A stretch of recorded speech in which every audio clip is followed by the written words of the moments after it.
James S. McDonnell was born in 1899, 4 years before the Wright brothers attached a small engine to a glider and realized the dream of powered flight.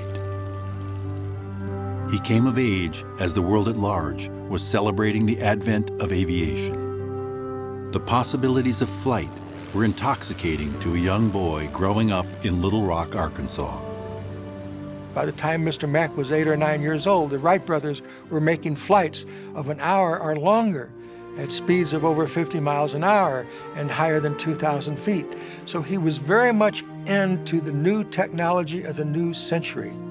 At the Massachusetts Institute of Technology, he studied the new science of aeronautics. He learned to fly as a volunteer in the Army Reserves.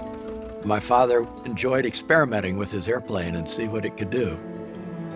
He would do loops, he would go buzzing along the ground. He volunteered to try this new contraption that they had just started developing for airplanes. It's called a parachute. That was just after the First World War.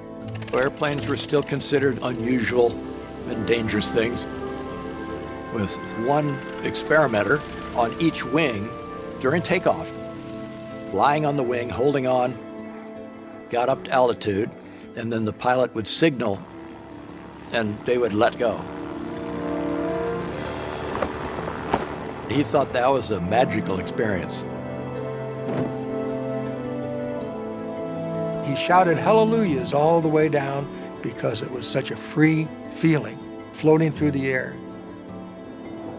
He had this spiritual feeling that there was something other, another existence, a higher existence, and that remained with him all of his life. And he would write out on paper some of his thoughts, what he wanted to do, where he wanted to go in life, what type of career. McDonnell kept a daily journal through much of his life. He would take copious notes. He would fill up the page. He was very much a futurist. He was always looking to the future. In 1925, he wrote, I feel like I want to be on the forefront of our contact with the unknown, in the exploration of the universe, discovering, creating, exploring, right at the forefront, a leader into the mystery of being and of nature. In McDonnell's mind, the call to explore the mystery of nature coexisted with a deeply held ambition to become a leader in the world of aviation.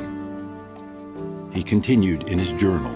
Such leadership I seek requires complete independence. And complete independence requires money.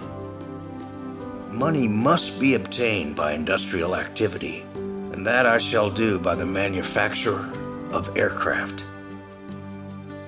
It was an ambition that he would realize on a scale only a few of his generation would achieve. The creation of some of the most advanced aircraft in history became the life's work of James S.